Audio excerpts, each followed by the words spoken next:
Good evening, everyone. Today, being Wednesday, we have a Dhamma discussion session.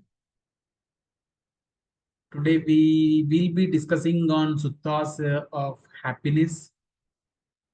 We'll be reading from Samyukta Nikaya and other Nikayas, which talks about happiness. Before starting the session, we will pay homage to the Buddha. Namo tassa bhagavato arahato Samma Sambuddhassa. Namo tassa bhagavato arahato Samma Sambuddhassa. Namo tassa bhagavato arahato Samma Sambuddhassa. Dhamma Dhamma Saṅgha Namasa. Yes, I will be sharing the screen. I think screen is visible now. The sutta is from Samyukta Nikaya, 15th chapter 12, 15.12 Sukhita Sutta, the happy person. Is our happiness unique? This is how I heard. At one time, the Blessed One was living in the city of Savatthi in Jeta's Park at Anantapindika's monastery. The Blessed One addressed the monks, saying, "O monks." Bante, those monks replied. The Blessed One said, "Monks, this cycle of rebirth is endless. The beginning of this extremely long journey cannot be discovered. These beings, hindered by lack of knowledge of the true nature of life and bound by craving, roam and wander on in this endless journey. Monks, whenever you see anyone beautiful, very rich, and happy, you can conclude you too have enjoyed comforts in the exact same way many times in this long journey. What is the reason for that? It is because, monks, the cycle of rebirth is endless. The beginning of this extremely long journey cannot be discovered. These beings, hindered by lack of knowledge of the true nature of life and bound by craving, roam and wander on in this endless journey. For such a long time, monks, you have experienced various types of sufferings, tragedies, and disasters. You have filled the cemetery with your dead bodies. Therefore, monks, the time has come for you to understand the meaningless nature of all conditioned things. The time has come for you to become detached from them, and the time has come for you to be liberated from them. Very good, Sutta. The Sutta is about the topic of the Sutta is the happy person. It was occurred when Blessed One was living at Savatthi in Jettas Grove and at Anantapindika's park. At one time, Buddha was Blessed One asked, saying, "O monks." Then all the monks replied as Bante. I think you may be aware that Bante is called for a senior monks. Bante. The Blessed One said, "Monks, the cycle of rebirth is endless." And here, Blessed One is saying that the cycle of rebirth is endless. And it is a very long journey and it cannot be discovered. And here, Blessed One is saying that beings beings are hindered by lack of knowledge of the true nature of life.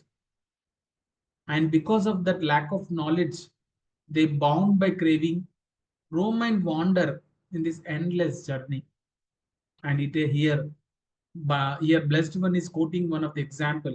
Let us say if anyone is seeing beautiful, very rich and happy, you can conclude that you too have enjoyed in this exact same way many times in this long journey. Reason, what is the reason for that? It is because the cycle of rebirth is endless. It is extremely long. And it is being explained here that for a very long time, one have experienced various types of sufferings, tragedies, disasters. And we have filled the cemetery with your dead bodies. Now, finally, Bante, Blessed One is saying about what we have to. Now, the time has come for us to understanding the meaningless nature of these all conditioned things. And the time has come for everyone, like for you, to become detached from them. And the time has come for you to be liberated from them. This is the Happy Sutta, and we will read similar suttas on happiness. We will read SN 55.41 Asaṅkheyya Sutta, Incalculable. I think Nanda Madam has joined. Nanda Madam, you can read.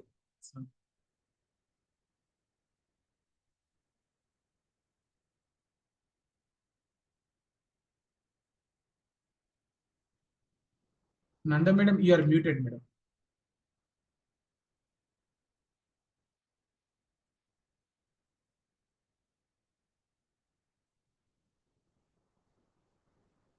Sir, I'm having IT problems. I can't see the screen. I'm sorry. I'm listening. Fine, fine, no problem. I can read. Oh, you now you could able to see screen. Otherwise, I will read. No, I can't see the screen, sir. Fine, fine, fine, no problem. You could be in. Fine. Shall I read? Otherwise, Yes, my please, sir. my screen is visible, no, Madam? Not to me. Sorry. Okay. Once again, I will share the screen. Sir, Can you reach? I am having IT problems. Oh, So fine. I'll just listen to it. I Fine. can't read. Sorry. Fine, fine, Madam. I thought it is you are in mobile. There is something problem, but you have eye problem. Madam? Yes, I can't actually log in. I think I have Wi-Fi problem. Sorry. Okay, okay. Next sutta is SN 55.41 Asaṅkheyya Sutta, Incalculable one. How do we create happiness?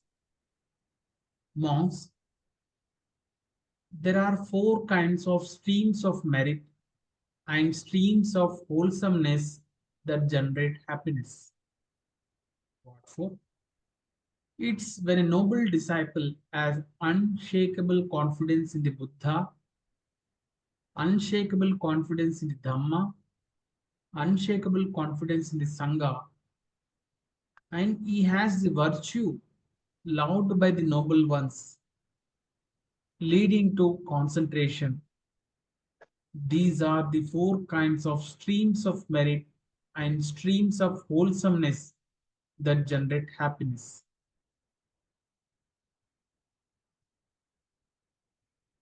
Gopinath sir, can you read, sir?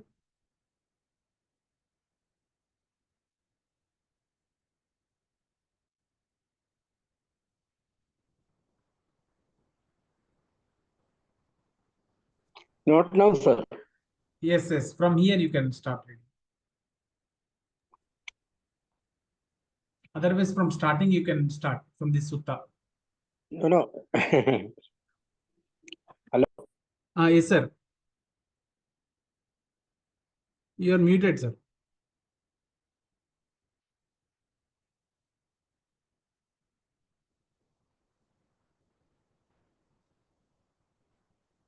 Otherwise, I will start reading. When a noble disciple has these four kinds of streams of merit and streams of wholesomeness, it's not easy to measure how much merit he has by saying, this is the amount of happiness generated by his stream of merit and stream of wholesomeness. His merit is simply incalculable, immeasurable, and is vast. It's like trying to measure how much water is in the ocean. It's not easy to say how many bucketfuls, how many hundreds, thousands, hundreds of thousands of bucketfuls there are. It's simply incalculable, immeasurable, and is a great mass of water. In the same way, when a noble disciple has these four kinds of streams of merit and streams of wholesomeness, it's not easy to measure how much merit he has by saying, this is the amount of happiness generated by his stream of merit and stream of wholesomeness. His merit simply is incalculable, immeasurable, and is vast. That is what the Buddha said. Then the Blessed One further said, the great ocean, which holds a huge quantity of water, is the home to many precious gems. All the rivers that flow through villages finally reach the great ocean, which is deep and terrifying. So too, when a person gives food, drink, and clothes, and he is a giver of beds, seats, and mats, the streams of merit reach that wise person, just as the rivers bring their waters to the great ocean. Like it is a sutta related to practice of generosity and telling about the importance of merits. Like Buddha was saying here that monks, there are four kinds of merit, streams of merit and streams of wholesomeness which generate happiness. What for? The four things which has been explained in the sutta is, first thing, noble disciple has unshakable confidence in the Buddha. Second, and the noble disciple has unshakable confidence in the Dhamma. Third, noble disciple has unshakable confidence in the Saṅgha. And fourth, and he has the virtue loved by the noble ones, leading to concentration. These are the four kinds of merit, streams of wholesomeness that generate happiness. Here it is saying that Blessed One is saying that these four things will generate happiness. Like one is having a confidence of Buddha, Dhamma, and Saṅgha, and as virtue means having following the precepts, which is loved by wise noble ones, which leads to collectedness. And what here it is saying that it is not easy to measure how much merit he has by saying this one.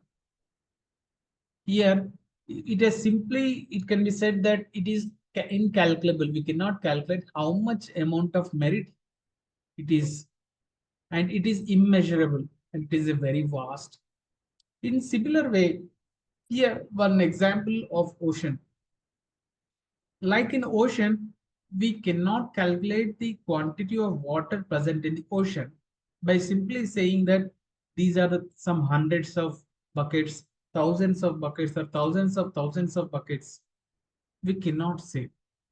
It is basically we cannot incalculate. It is incalculable. We cannot measure. It is immeasurable, and it has a great mass of water. In the same way, the merits, when a noble disciple has these four streams of merit, like having the confidence in Buddha, Dhamma, and Saṅgha, and for having the precepts which is being praised by noble ones, And this the amount of happiness generated by this, it is also incalculable. You cannot calculate. And Blessed One finally said, since this great ocean, all the rivers flow into the ocean, and which is deep and terrifying. Similarly, any person who gives food, drink, clothes, and is a giver, and this merit of that person definitely will reach to a wise person, just as the river of their waters flow into the great ocean. This is about the Sutta SN 55.41 Asaṅkheyya Sutta. And we will read Sukha Vagga DHP Dhammapada verse 197. Ha! So happily we live without hate among those with hate. Among people who hate, we live without hate. Ha! So happily we live without affliction among those afflicted by defilements. Among afflicted people, we live without afflicted. Here, first two verses which talks about is like, here, yeah, I think it is comparing about the noble ones or virtuous people. Virtuous people generally live happily without hating to others, and they can live among the persons who hate. And among people who hate, we live without hate. Second one, a noble ones or virtuous people can live happily without having affliction, means having an attachment among those afflicted by defilements. Like the virtuous people can live among the persons who have an attachment, and among the afflicted people, he lives without any attachment. Next, 199. So happily we live without agitation among those agitated by the pursuit of sensual pleasures. Among peoples who are agitated, we live without agitation. It is saying that, like any person who is following the precepts and practicing the meditation, it is said that he lives happily without any agitation in their minds. Even when he live with the people who are having a sensual pleasures, and he among people who are agitated, he lives without agitation. In similar way, so happily we live, we who have no defilements, we shall feast on joys as do the gods of Abhasara Brahma world. This is a very recipe, like a very good Dhammapada verse, where it is stating that one can live like a god in this present realm by having no defilements, having a joy. Next, 201. Victory gives rise to hate.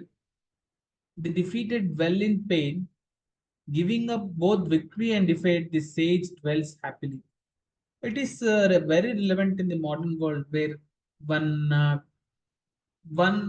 goes for victory. Victory gives the hate. The defeated person will be in pain. Giving up this victory and defeat, definitely the sage dwells in happily.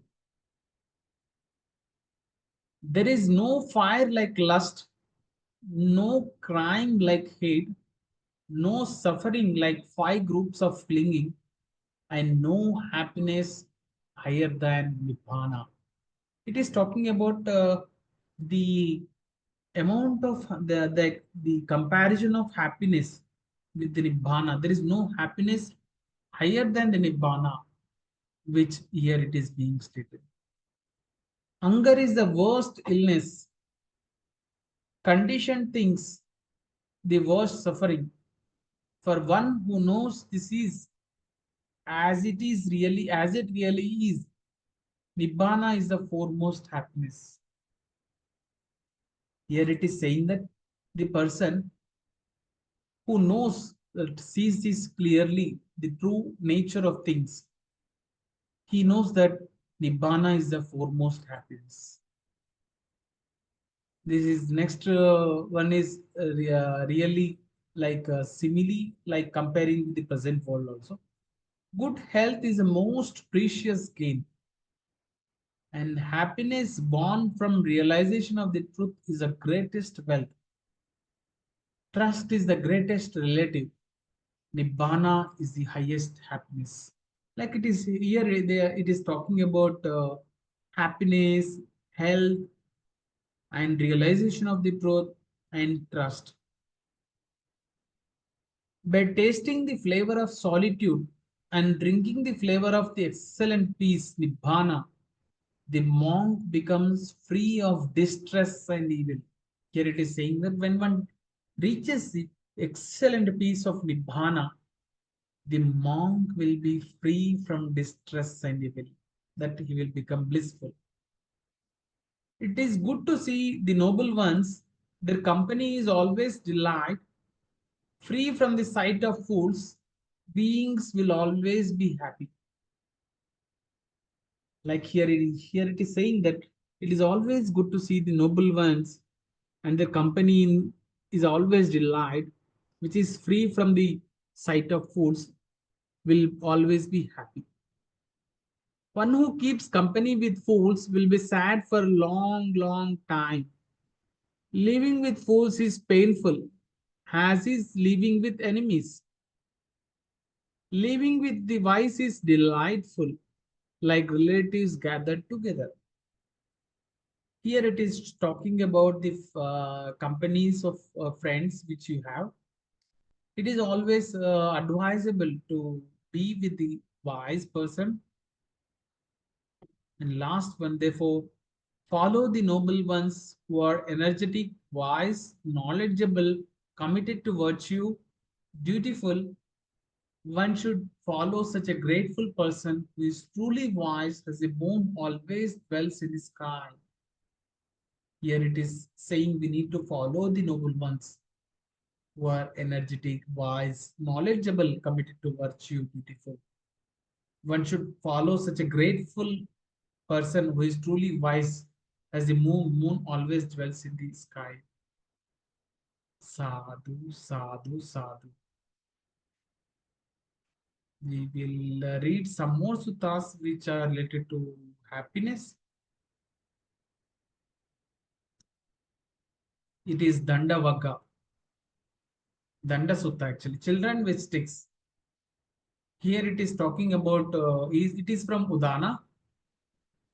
Daṇḍa Sutta. Children with sticks. What did the Supreme Buddha say when a group of boys were hitting a snake with a stick? It is the story where when boys were hitting a snake, what did the Buddha say? This is the story behind it is. This is as I heard from the Blessed One. At one time, the Blessed One was staying in the province of Savatthi in the Jettas Park at Ananta Pentecost Monastery. One day, on a road between the city of Savatthi and Jettas Park, a group of boys were hitting a snake with a stick.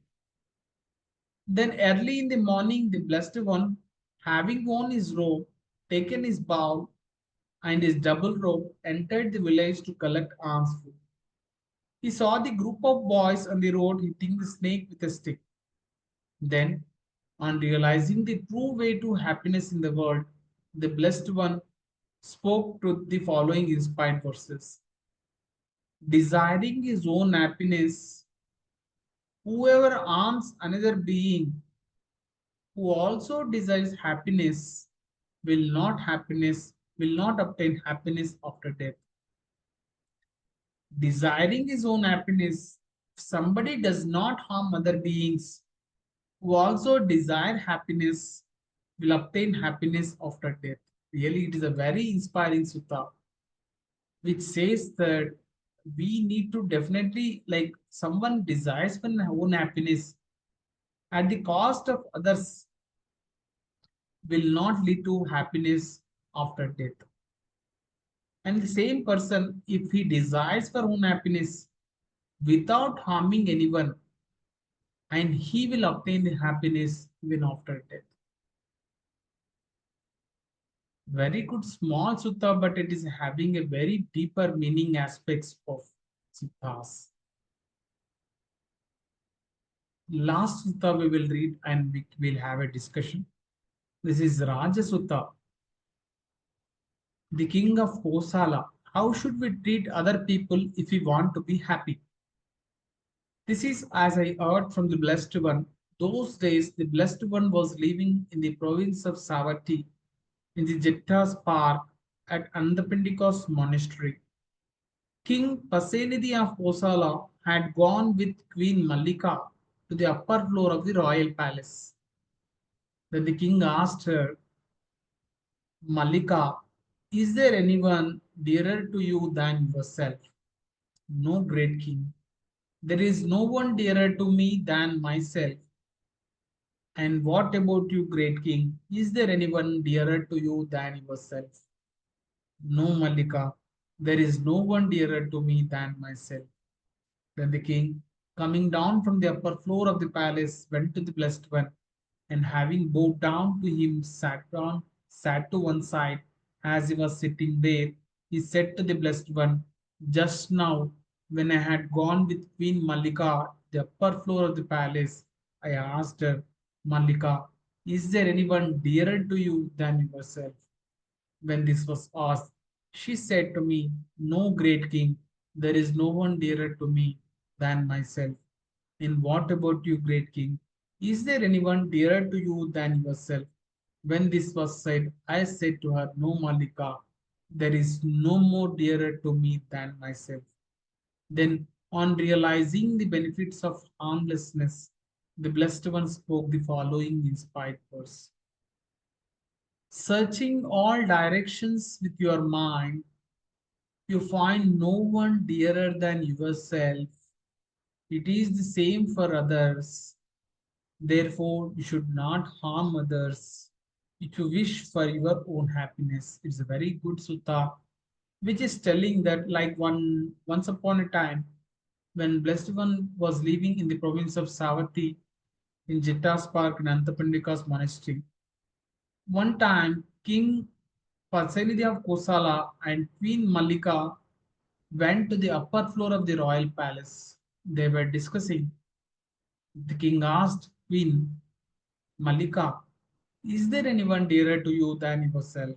Then Mallika answered, no, great king, there is no one dearer than myself.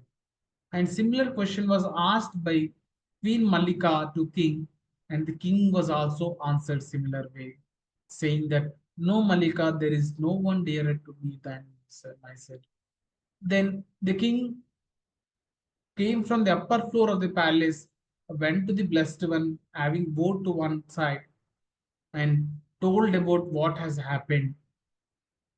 Then, realizing the benefits of harmlessness, Blessed One told in this way. Searching all directions with your mind, you find no one dearer than yourself.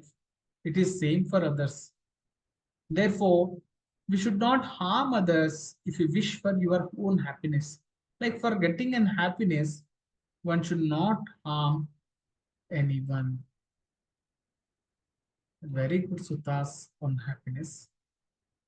I think we can stop here for discussion.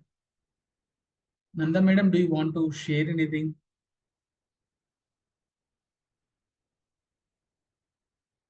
Well, I wasn't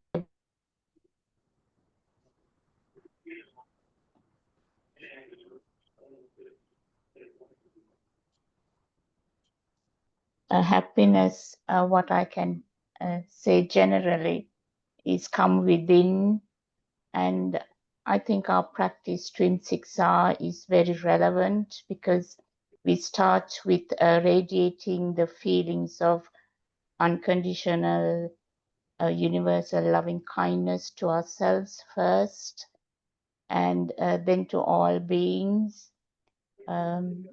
So happiness, I guess, starts within us. It is a mental state, happiness, and radiant to others is really has a very profound transformation effect in ourselves and everybody around us. And experiencing jhanas, I guess it's one of the highest states of happiness, material jhanas. And then when we go into higher jhanas, we can enjoy mental internal happiness, which is doesn't really depend on the conditions of the outside world.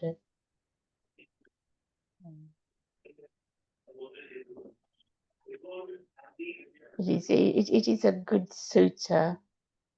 Thank you very much for reading it. Yes, madam. Thank you for sharing. Really, it is to say that our twin practice starts with happiness. Gopinath sir, do you want to share anything? No, regarding happiness, it is an emotion. Can you hear me? Yes, yes, we Hello? can hear. We can hear you, sir. Yeah, okay, fine. Regarding this happiness, it is an emotion which is deep within you. There is actually what you call two types of consciousness. Above is your awareness, and below the awareness, there is a store of all this negative emotion and positive emotion, including happiness, is available there. We are basically a bundle of pattern. If you started to identify the pattern will start loosening its grip. Once you are able to loosen the grip, then naturally that storehouse will be open and happiness will come up.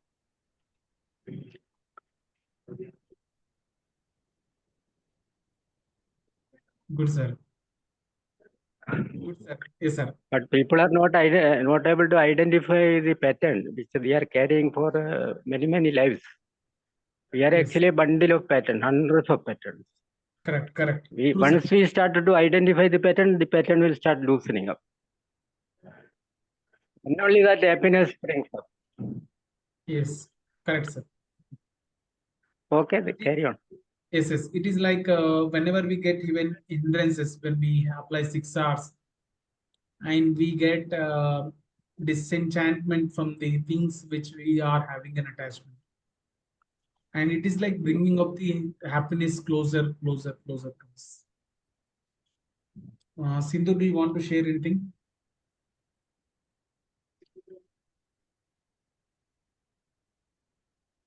Yes. Otherwise, we will close the session by sharing the merit.